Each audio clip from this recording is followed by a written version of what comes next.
يعرفوا يخدموا نخليهم ونروح انا نحوس ونروح نتهلا في عمري.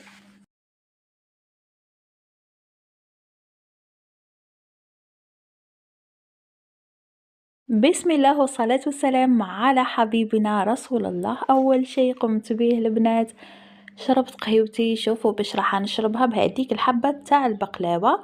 جيت هنا خديت عود تاع القرفة حطيته في ما بزاف سخون.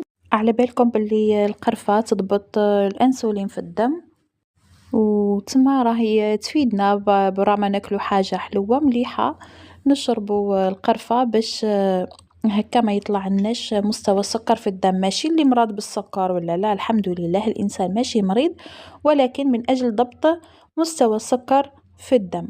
هذا ما كان، وماشي للناس كامل، أكيد للناس اللي ماشي مرض، خاصة أمراض الكلى. على بالكم باللي القرفة ما مليحاش